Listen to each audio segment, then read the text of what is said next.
Let's go!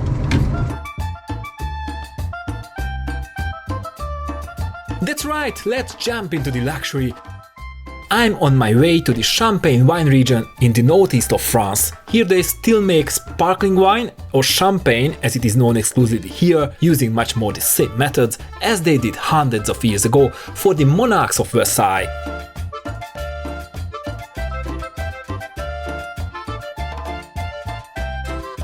I'll be the guest of Taittinger, one of the world's leading champagne houses. They produce 6 million bottles a year. Reims is the central city of the Champagne region, and Taittinger's headquarters also works here. The complex is ordinary from the outside, but only from the outside. Underneath is a cellar system that stretches for several kilometers and is almost 1,000 years old. And if it is not enough, few hundred years ago on the place of today's office buildings there was a cathedral.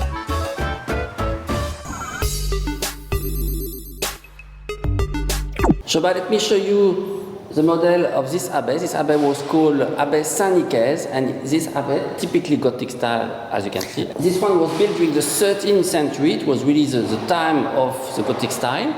But this one has been unfortunately disappeared during the French Revolution, like 20 churches in Reims.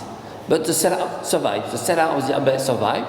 But you will see in the cellar we have remains. We have a chapel underground, we have a crypt, and we have the oldest part from the 3rd century, from the Roman time. It's what we call the crayères, and the crayères are now protected by UNESCO.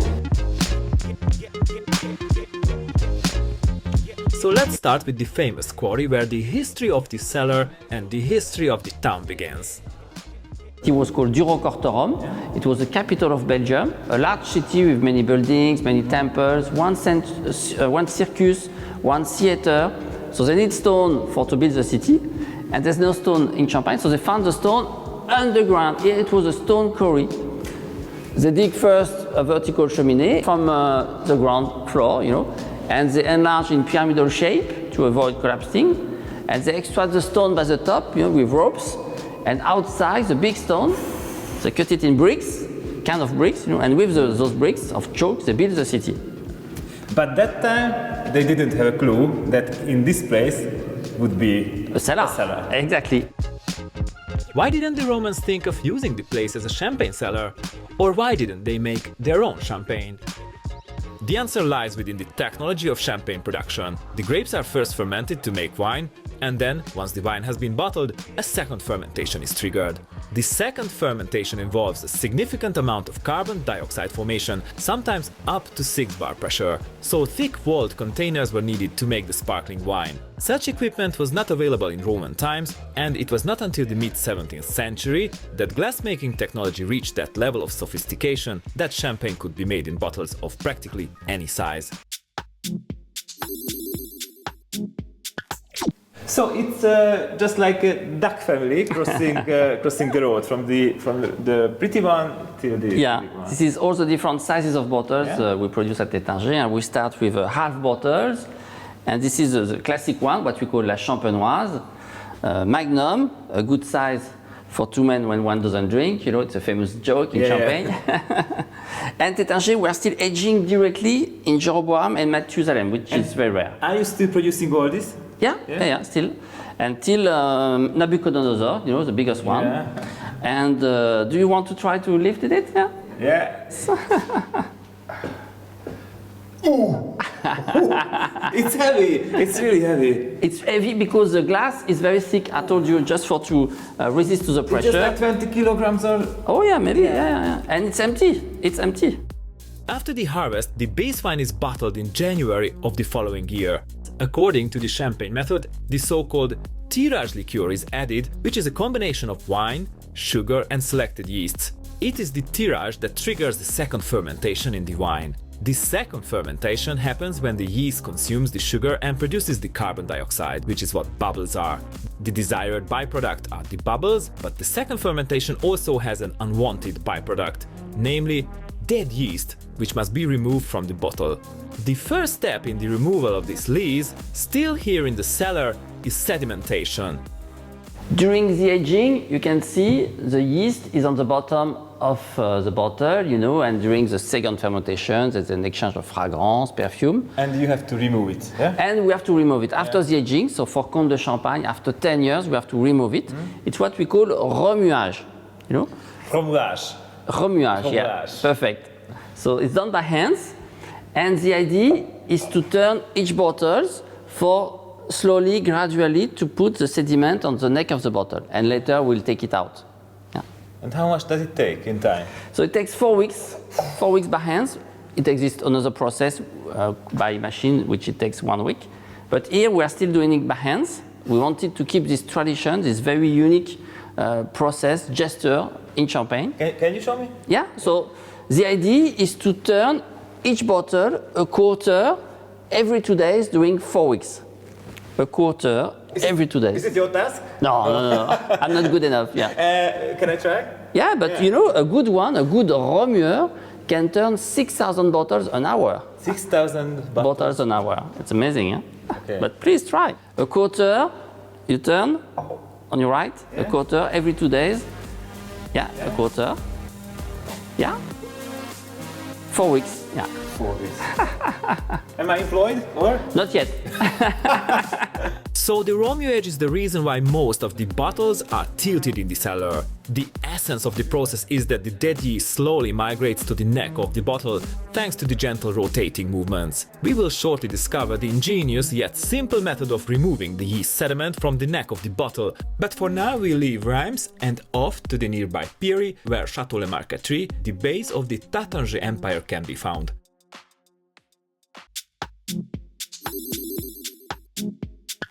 Now we are in Pieri. This is a little village close to Épernay, and we are in a kind of natural place because just there you can see the Côte des Blancs, and after you have of course the Montagne de Reims, the Vallée de la Marne, but here we are, we love to say that we are kind of in between everything.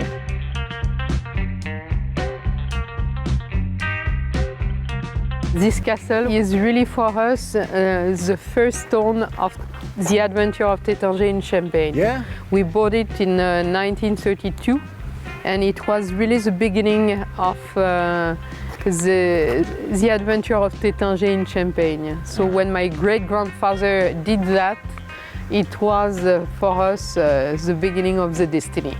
The castle is now more of a representational site, but it doesn't have museum atmosphere. It is very much alive from the inside. The word Marquetterie means woodwork or inlay, and looking around the magnificent interiors, the choice of name makes sense. And which champagne goes with this beautiful place? Of course, the top item of the Taittinger lineup, the Comte de Champagne. This is not only champagne. This is a Comte de Champagne, Blanc de Blanc, 2008. So, beautiful cuvée. First we smell. Yes, no, we smile. First we smile. You smell, you see everything because it's a full sensation. If you are not paying attention to everything, you miss something. Okay. What is your role exactly in Taittinger champagne making? Being the president, I think I'm the guardian.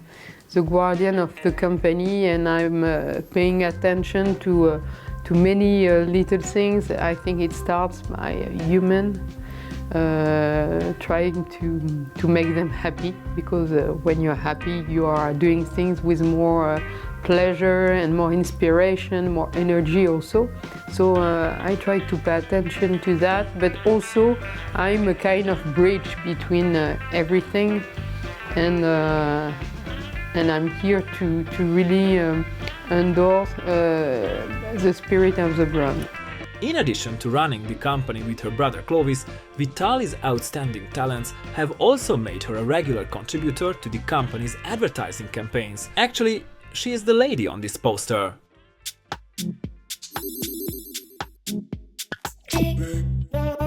There are many legends and stories connected to champagne. One of the most famous of these is attributed to Madame Pompadour. Madame Pompadour, who was perhaps the most glamorous lady of the former Versailles court, claimed that champagne was the only wine that could make a woman beautiful.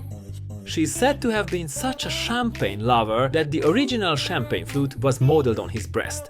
Maybe this is only a myth, but shows that it is a mistake to think that champagne can be drunk only from the common, narrow-shaped glasses. Just as to think that champagne can be drunk only on celebrations. When you want to make your life bigger, I think champagne is done for that. When you want to put something to give a special attention to something, when you want to reveal a moment, you can drink champagne. It can be when you are at home with your wife, when you're celebrating a child bad note or something like that. But when you really want to tell something and put an accent on it, I think you can drink champagne. What can you say after that? Nothing. And not too much comment is needed on these shots. Well, having the lunch in the Marquetterie was a pleasure.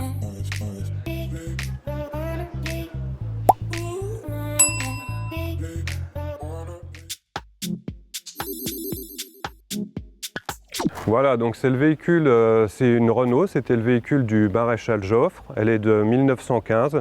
C'est un 6800 cm3 de cylindrée, c'est un 6 cylindres. Il y avait pas mal d'innovations techniques pour l'époque, surtout au niveau mécanique. Alors je vais vous présenter la procédure de démarrage. For a castle that is over 100 years old, of course you need a car about the same age. After the caretaker of the Renault had told me a few words about the car, he showed me the engine compartment too. I'll spare you a detailed description of the engine, but the point is that starting it up was not easy at first glance. Alors ce qu'il faut, c'est se caler à la compression.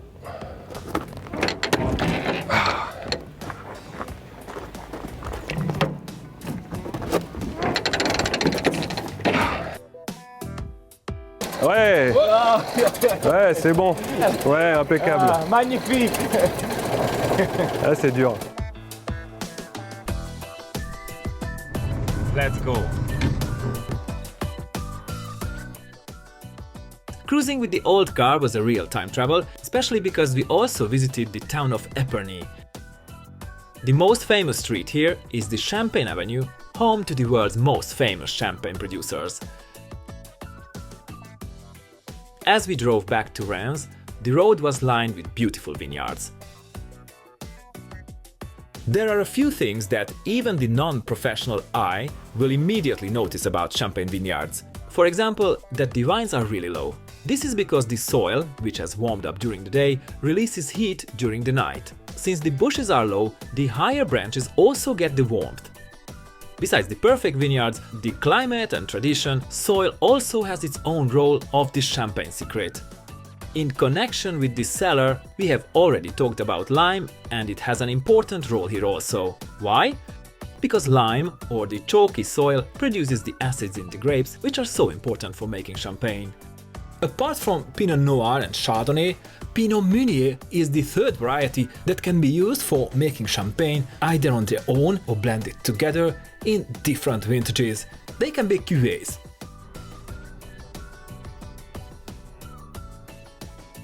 In the meantime, we arrived back in Reims, which has a wonderful downtown.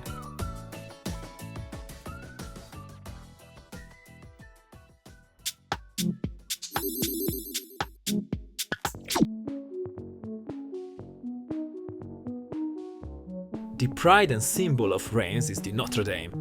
The cathedral has huge historical importance. 25 French kings have been crowned here in the past. They are commemorated in a sculpture called the Gallery of Kings. The Notre Dame is a must during the day, but also impressive at night.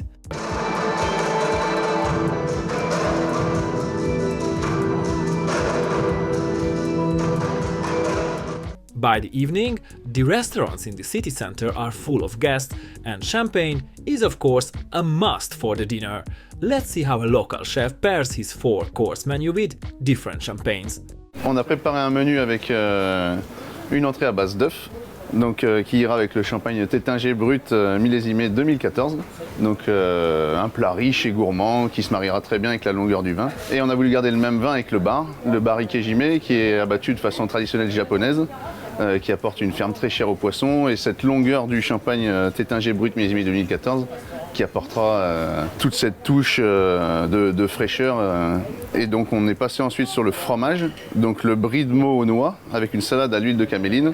Avec le Taittinger, c'est les folies de la Marquetterie. Et donc ça, c'est le côté huile de caméline, c'est l'asperge, ça va très bien avec, c'est une petite amertume. Et ensuite on passe sur le dessert, donc qui est la fraise rhubarbe, avec le champagne Taittinger Prestige rosé. Et c'est tout le fruité qu'on retrouve dans ce champagne qui ira à ravir avec le dessert. And now let's see how a professional sommelier opens champagne. According to the etiquette, champagne should pop only on special occasions. Et maintenant, je vais vous ouvrir la bouteille de champagne.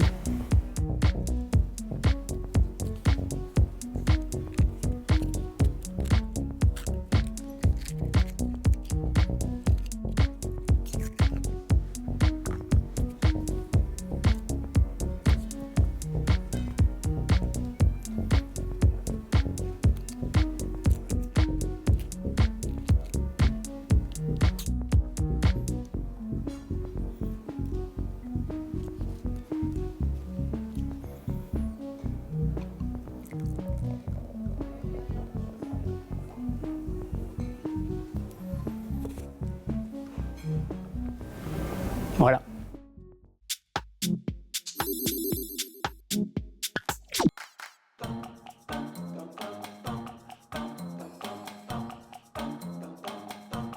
And for the end, let's see the plant itself, where the technological steps of the champagne production takes place.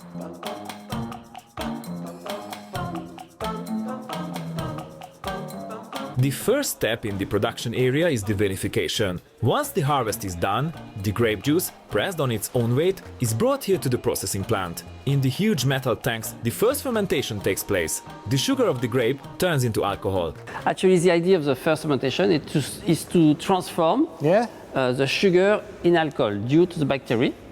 And also it will produce some carbonic dioxide. But for the first fermentation, we don't want to keep it, so that's why it's open. And the carbonic dioxide is going outside. The wine is made in the metal tanks. The carbon dioxide produced during the process is still not captured and allowed to escape from the system.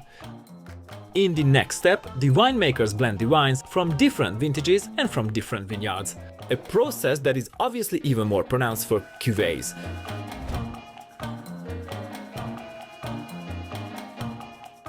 Once this is done, the bottling takes place and the bottles, after being filled with the tirage liqueur, are taken to the cellar, where they have already been seen. In the cellar, the tirage liqueur containing wine, sugar and selected yeast starts to work. Carbon dioxide is formed and bubbles are born. We have already seen how the dead yeast is moved into the neck of the bottle. What we haven't seen is the simple method of removing it. The trick is very simple, but brilliant. The neck of the bottle is frozen, the resulting ice plug traps the sediment, and then the ice plug is removed. And after, we do here the disgorgement. So we take out the dead yeast. After we add the liqueur d'expédition, we cork with a real cork, and later we'll put the label on it. And after, this bottle will travel around the world. Maybe this one will be in Budapest, this one in London, this one in New York, this one in Paris. You never know.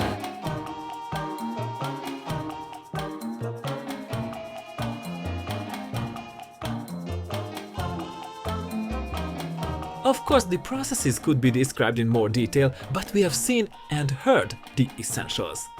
So let's move on to another good story about the metal basket that goes on the cork. Muselet, at the beginning, during 18th century, it was in rope.